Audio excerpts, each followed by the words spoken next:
From the St. Louis Public Radio newsroom, this is The Gateway. It's Thursday, May 30th. I'm Abby Larico.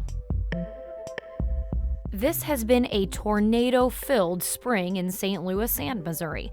Scientists say there are many reasons for the increase, from more data to better radar. Plus, climate change is causing the conditions that are favorable for tornadoes to kind of come around more often. St. Louis Public Radio's Kate Grumke speaks with Ben Herzog from the National Weather Service St. Louis. That's coming up on The Gateway. The Illinois State Legislature wrapped its spring session before most alarm clocks rang yesterday morning after hours of back-and-forth theatrics. State House reporter Alex Degman joined Melba Lara to break down what made the cut in the new state budget. So let's take a look at the big picture first. Tell us what's in this budget. Yeah, so this spending plan is just over $53 billion. It's really the biggest budget ever that we've seen in Illinois, and it adds even more than Governor Pritzker even suggested in his original State of the State address. Now, a lot of that money is going to increased funding in education, public safety, combating homelessness. It also creates a new Department of Early Childhood, which was one of Governor Pritzker's early priorities, taking away existing functions from departments and putting them all into one early childhood agency. And it also includes a 5% pay raise for lawmakers. And Alex, you mentioned this is the biggest budget ever. How are lawmakers going to raise the money that's necessary to fund everything? Well, they approved a separate package of what they're calling revenue enhancements, but really that's just another word for tax hikes. It's almost $750 million in tax hikes, and that includes the tax increase on sports wagering that we've been hearing a lot about. That's expected to raise about $200 million. And it also includes a cap on the amount of loss that businesses can write off every year. So they're going to be able to write off just a maximum of $500,000 every year, and that is expected to raise over $500 million. Not surprisingly, the budget was not popular with Republicans. How have they been responding? Well, as you might imagine, Republicans not keen on the amount of spending in the budget, especially because it was over what Governor Pritzker even suggested. And they mentioned that there's a lot of spending on migrant care and a lot of spending on non-citizens. They mentioned the $182 million extra dollars that the state is committing to help the migrant crisis in Chicago. But then there's also the relatively new program for health care for non-citizens that is expected to cost about $440 million this year. Now, keep in mind that the program has already been reined in quite a bit since it was first initiated, but this is still another $500 million in spending that they don't really appreciate. And then not to mention the so-called pork projects, the district projects that lawmakers get. Republicans say they would like some of those, but because they're never involved in budget negotiations, they don't get any. And to that point, Democrats have a supermajority in each chamber. They don't even need Republican votes to pass the budget. But even some of the Democrats didn't support this plan. How come? Well, like other states, the amount of COVID relief funding that we have available to us is shrinking, and they basically just say the budget needs to be more balanced. Democrats and Republican members are both talking about increased spending, and, things like the shrinking carryovers from previous fiscal years, they're not going to be around for much longer to help pad these new programs, and it could lead to untenable situations. And, some Democrats say that means programs like youth unemployment, which is very important to them, they're going to be underfunded. So we had these long hours. We had the late nights of the spring session. Was there any work that the state lawmakers actually left unfinished? Who didn't get what they wanted? Bears. The Bears didn't get what they wanted. It's pretty clear that Pritzker has never been interested in giving state money to the Bears, or for that matter, the White Sox. Representatives from both teams in Springfield this session, both seeming pretty confident that they're going to get a deal reached by the time they left in May. But true to Pritzker's word, that didn't happen. So we're going to see if they are able to take that up in the fall veto session in November. That was Illinois State House reporter Alex Degman speaking with Melba Lara. In Missouri, more domestic violence victims are seeking help across the state, according to Missouri Coalition Against Domestic and Sexual Violence. Domestic abuse cases are going up, but advocates say that doesn't necessarily mean domestic violence is happening more. It could also mean that more people are aware of available resources. Counselors of domestic violence victims say the children of domestic abuse survivors are also often deeply affected. They say despite the increase in people seeking help for domestic violence, there aren't enough supportive resources available to handle it, especially for children. Reflecting on the decade since first publishing the landmark health report For the Sake of All, researchers are still hoping its findings will lead to change. The report found major health disparities in outcomes for Black residents in the St. Louis region, showing an 18-year difference in life expectancy between two nearby St. Louis zip codes. Jason Purnell was the study's lead author. He says the findings of the report were affirming for those affected by this problem. It also helped people to have data to back up what their lived experience, their anecdotal lived experience was telling them very clearly. It helped to have that, the imprimatur of a Washington University and a St. Louis University validate what was people's lived experience. Purnell says although local residents saw impacts from the report, little has changed to address the issue.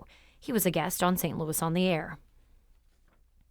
The St. Louis Reparations Commission has started working on its proposed 100-page report to be presented to the Board of Aldermen in September. As St. Louis Public Radio's Andrea Henderson reports, some members are split into working groups that will help experts and contributors draft the report. 3 of the commissioners will help write the report's sections, along with about 20 local and national experts. The report will focus on housing, neighborhoods and the built environment, education, public health, jobs and the economy, and state violence and policing. It also will include narratives from Black St. Louisans who spoke during the monthly meetings and a recommendations section. David Cunningham is a commission member who is working on some sections of the draft. The heart of the report and of our work is really about the people whose voices are going to be at the center of this. I hope these things will align together well and really inform a robust set of recommendations. The commission should have a draft for the public this summer. I'm Andrea Henderson, St. Louis Public Radio.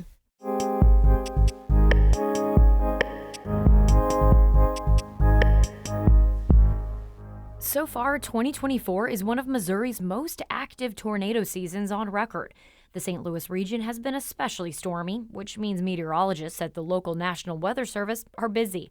St. Louis Public Radio's Kate Grumke spoke with Ben Herzog, the Science and Operations Manager at the National Weather Service St. Louis.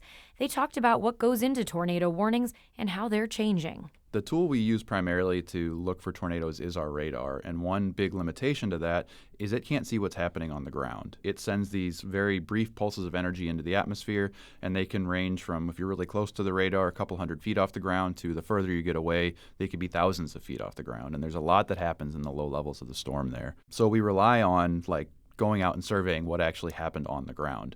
What are the limitations to that? I think of the saying, if a tree falls in the forest and no one's around to hear it. What's the tornado version of that? Sure. So a tornado has to hit something, and has to hit something well built for us to be able to rate it pretty highly. We see that with a lot of kind of the higher end tornadoes that are around. I think that's something they're dealing with the Greenfield, Iowa tornado. We actually have radar measurements that got really low to the ground, but not on the ground, that said it was a very strong tornado, perhaps an EF5. But it just didn't hit anything that was well constructed enough to be able to classify it as an EF5. So that's a pretty big limitation. And then there'll be a lot of tornadoes, especially as you get out into the plains where they're just going through fields and they don't hit anything at all. In fact, we had one of those, probably a month or two ago in central Illinois.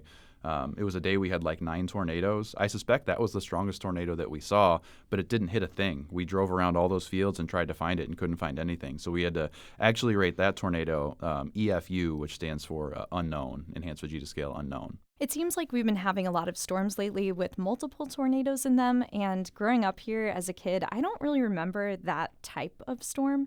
So am I imagining that, or did something change? I don't think anything in the environment necessarily changed. I think we're by and large seeing the same types of storms that we've seen for the last at least 100 years or so. But I do think there are a couple of things that are going on here. First of all, we went through a pretty significant upgrade to our radar about 10 years ago. That's when we went from what's called single polarization radar to dual polarization radar. With the advent of that dual pol technology, we're getting a lot more radar confirmation of actual tornadoes happening. So that's making it seem like there are a lot more tornadoes. The other thing, and this is, I would say, more of a hypothesis than I have any sort of facts on, but I think the proliferation of smartphones and people just having a camera in their pocket at all times makes it a lot easier for people to document those tornadoes, get those pictures to us. And, if we see a picture of a tornado, well, we kind of have to call it a tornado.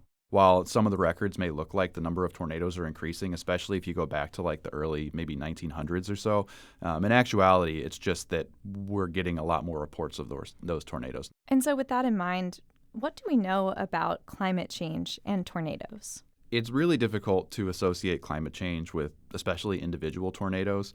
And because the records for tornadoes are relatively inconsistent and there are some data quality issues in there, it's really difficult to make direct comparisons between the changing climate and tornadoes themselves. What we do know, though, is that climate change is causing the conditions that are favorable for tornadoes to kind of come around more often. Not necessarily just tornadoes either, just severe storms in general. We're seeing these very warm and kind of moist environments come together that are really necessary to get those severe thunderstorms to occur. There's also been some work that's shown us that tornado outbreaks are becoming more frequent, and so those are days where you're seeing a lot of tornadoes all at once. There's another study out there that shows this tornado power in general has increased, and there's also some information that's showing us that tornado activity is actually increasing in the fall. So there is some kind of emerging science that says that does kind of relate climate change to tornadoes in general. But again, to tie it to individual storms is pretty difficult. That was National Weather Service St. Louis Science and Operations Manager Ben Herzog. He spoke with St. Louis Public Radio's Kate Grumke. Our Brian Moline edited that piece. The Gateway is a production of St. Louis Public Radio, a listener-supported service of the University of Missouri-St. Louis.